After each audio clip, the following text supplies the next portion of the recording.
and surface level stuff, like, what the person looks like, and all of that surface stuff that they haven't gone deep yet. So true, they'll have some knowledge, but it won't be deep knowledge. It'll always be terminated somewhere within an illusionary state. So what this encourages us to do is it encourages us to get out of the surface, get out of the illusion, get out of the judgments, get out of just, thinking about just the culture, the superficial aspects of what we've created in the external reality. And it encourages us to go deeper. Let's say the center of the earth, the center of self, where we know that the womb and all forms of creation are. And then when we do that, we can then again look at all the things going on around us, such as nature, and then ask ourselves, one, did I plant myself deep enough as a seed? And we've had some pretty massive builds on just exactly how that process goes from you turning into the fruit to the seed, and how your abundance and powers and all that stuff kind of get stripped off of you as payment during the fall. And then once you plant yourself and you hit or you impact, how deep you go is really how strong you're going to become. And once you're planted, now you must, set in the roots. So this root would really be about, your ancestry. It would be about, your moralistic bearing, how much you're aware of self and who you truly are, like your stability, your foundation. So you would set your roots. And then once you set your roots, because this is all a process, it's a metamorphosis. So you don't want to be in a rush on something like this, because, there is that parable of the sower, which I always found that was just, wherever they grabbed that from and put it in the Bible, Buddy was on, dropping them jewels. But it's real that if you don't plant yourself deep enough, then the moment that some wind comes by, you're just going to be torn up from the roots. And this is what it's like when, you're just accepting certain information, but you haven't really been able to prove that yourself or to get deep with that information. The moment someone comes along with a opposing story, because there's always going to be a yin and yang in the reality, it's paradoxical, then you're going to lose that too. And you're going to be off to something else, blowing in the wind, right? And so, you're encouraged to plant yourself deeper. And then as you spring forth, the next thing is, as the farmer knows, now you have to, and going through this germination process, you have to find allies. That's really what the permaculture is really about. It's like there are things that are naturally symbiotic for you, and then there's things that are somewhat predatory. And when you get with the symbiotic nature of the reality around you, it actually defends or shields or protects you from the parasites. This is what happens with plants. There are plants that actually protect other plants from parasites, and they do that for each other. That's called kingdom supporting kingdoms, as it's called around the tribe. And so in this process, though, this may sound simple, and it may be like, okay, well, get on to the, we want to hear about the Archon today again. But truly, if you don't have a really strong foundation and you're not really planted, as I said, those surface ideas are just going to blow you right into more confusion and more despair and more anxiety. And that's not what we're here for. That's not what Tribe is here for. We are the symbiotics. We are a part of your permaculture, and getting you into a space to where you're not only comfortable with yourself, but you're also capable of growing without somebody coming and plucking up, what you've worked so hard to put into play. And so as we see with just that simple metaphor of understanding how life comes into existence and how plants grow, well, actually, I won't say life comes into existence, but how plants grow, okay? Another thing that I want to preface this before we dial in on today's initial meditation is also this word creation is pretty tricky because it actually doesn't connotate anything that we think that it means. Like sometimes when we think of creation, we think of the first time something has come into existence. And that in itself is a very paradoxical word. That's why they say this, the serpent speaks with a forked tongue. And what this means is it's like a yes and a no.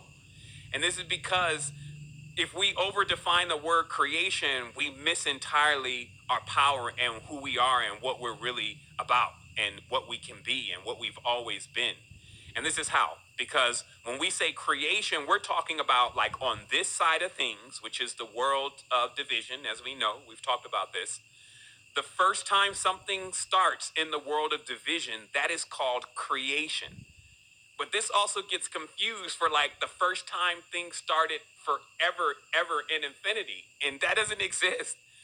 And we're going to dig into that a little bit today about just why we're working on the process of being able to, I can't even use the word comprehend, but be aware of or to prepare ourselves for that type of experience. You can't even articulate it in this world about what it's really about. So creation is the beginning of what happens in the external realm, but what happened before that, there is no before that. There is no beginning to that. And that just destroys the mind, because the mind's always looking for an anchor point. It's always looking for a beginning, an explanation, and it just doesn't get one with that. And so it often rejects it. But this is how you can know. If I say, and I've talked about this before, that I created my child, my child Ara, if I say I created her, right? And I do that with the air, like, yeah, and I'm the one that brought her into existence. I'm actually not correct in that. Why? Because what about the blood? What about the cells? What about the DNA? What about the bone marrow? What about the chemicals? What about all of those other things that are equally as a part, and if not more superior than my process of creation, but that are not held accountable, are not actually mentioned at all? Wouldn't oxygen be more of the parent of, or the creator of my child even than I am, because of the level of that element and its ability to fill all of the children? So what I'm getting at here is that we can get lost at times with these ideas that come about with these words, especially when they get misinterpreted. And misinterpretations happen all the time. And when it's going on gradually, we sometimes miss the true power and the true essence of who we are. For instance, here's another example. People have now come to know the archons as external, or even the gods as external. However, everything points to that these are things that actually exist internally in our consciousness. However, we can see clearly that there would be like a point where we would be aware of that. Like we would know that every single thing would be inside of us, right? And then something like a pole shift would happen. And then all of a sudden, or gradually, we would assume that now all that stuff is outside of us. But truly, it starts within. And it even comes from a place that we just call the unbegotten. And this is actually the journey. This is actually the path. It's actually going from the created or the known to the unbegotten and the unknown.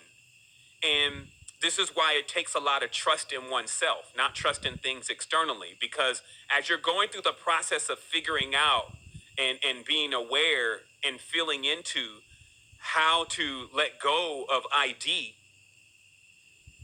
in that process, it's so intrinsic for you. Nobody can come and take you through a process of letting go of ID. You would just be afraid at times. You would feel like this is not the time for this to happen for me. You would feel like all that stuff, because this is personal. This is something that is just needs to happen within you, and all the changes can only be felt within you. That also means that all these external ideas of that I'm going to turn on these chakras, for instance, and then I'm going to go out into the world and fly in the Dodger Stadium and let them see my power. All of that is really the foolishness, because the power, first of all, only needs to be experienced within. And generally, even just like in when you're getting a taste, which is like on psychoactive substances, you get this taste of being, this powerful being, right? If somebody is right next to you, generally they can't feel what you're experiencing. You would assume they can. If you force it on them enough, they'll tell you yeah, I feel you, you're powerful. But they're not feeling the exact way that you're feeling. You may feeling like you just got, 20,000 volts, pushed through your chakra centers. And then you say, you feel that? And unless they've taken the substance, because that's why some just don't take it and they hold the space so that they're not in that same frequency that you're in. So this just means, again, that this is something personal. This is about you going into your development.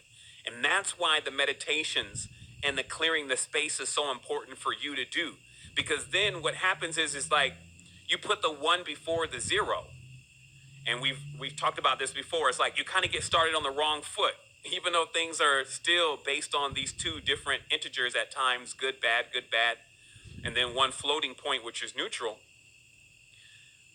Have you ever been in dealing with something and you just felt like you can't get a hold of your mind? It's like you're even saying things before you even are able to think about them, about what you're saying. It's like you're being rushed and you can't get caught up to your life experience. Some people actually live life like that. They feel like that before they even get settled into their current experience and get used to that, another experience is here. Before they can even deal with the last situation that they just got out of, now here's another situation. So this is why this power of the meditation and stilling the consciousness is really important, because it allows you to begin to learn how to slow the entire creation, that's the creation we're talking about, to slow the entire creation down, to literally stop what most people perceive as time, in order to give yourself a really strong dose of infinity, which is what you're going to need to fully come to the process of realizing what it takes to deal with